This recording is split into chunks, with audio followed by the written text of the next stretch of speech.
Oh, what are you, George? I'm a horse. Are you indeed? From now on, Dad, I want to be a horse every day. Oh, is that right? You want to be a horse, do you? Right, so for tea tonight I'll get you a bowl of grass. Bowl of grass. What are you having? Well, we're having lasagna, peas as well. Oh, and also some ice cream. Of course, horses don't like any of that. So, well, you're having a bowl of grass, is that right? Perhaps I'll be a horse tomorrow, Dad.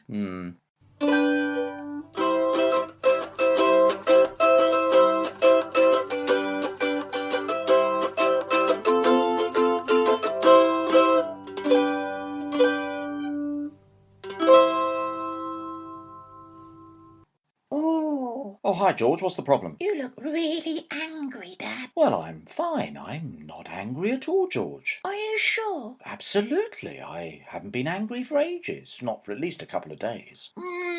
You really look angry, Dad. Well, I'm not, George, so just don't worry about it and everything's fine and dandy. I'm not Convinced? No, I'm not convinced, Dad. I think you really are angry. I've told you how I'm feeling, George. I'm feeling really well, fine, and everything's absolutely as it should be. I'm not Convinced. convinced, Dad. I think you look really, really cross. Well, I'm not cross and I'm not angry. Are you sure? Absolutely. Will you stop asking me if I'm angry, George? I'm not asking you, Dad. I'm just saying how you look. Well, I'm not looking like that at all. I'm not feeling like that at all. Don't sound it. Well, no, really, George, there is nothing wrong with me, and I'm certainly not feeling. You sound angry, Dad. I'm not angry. I'm not I'll let you work it out, George.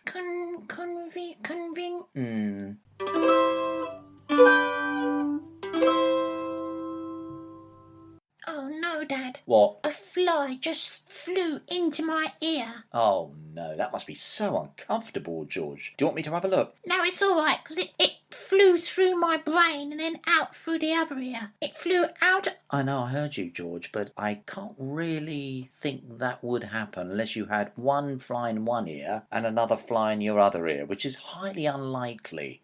Are you calling me a fibber then, Dad? No, but the idea that a fly went into one ear and through your brain and then out through the other ear is a bit far-fetched, George. Sounds like you're calling me a fibber, Dad. It really did happen. It flew in one ear, went through my brain and out through the other ear. You're calling me a fibber, Dad. I really believe it happened, George. If you say it happened, it happened.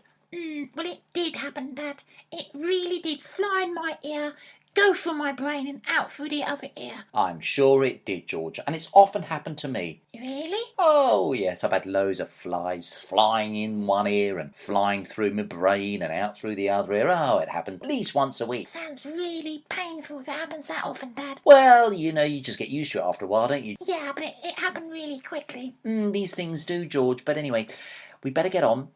Okay, Dad. Boing, boing, boing, boing. What are you doing, George? Boing, boing. I'm jumping up and down, Dad. Well, I can see that. Why? Well, I'm pretending that I've got a trampoline. Boing, boing. Well, that's a good idea. Perhaps we should get you a trampoline, like a real trampoline for your birthday or something, and put it in the garden. No, Dad. Boing. They're really dangerous, Dad. Are they? Oh, yeah. Boing, boing. They're really dangerous. You can really... Ow! Oh! What have you done, George? I've hurt my ankle, Dad. Oh, dear.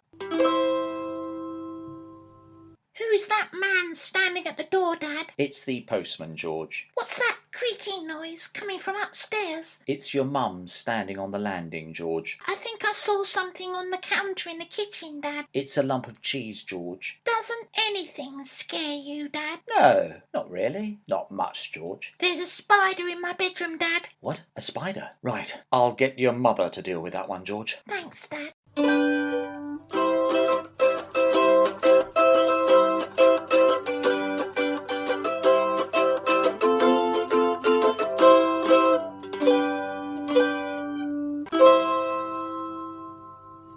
Me and My Dad is an open fridge production produced by Alex Castle, written and featuring Thomas Kett.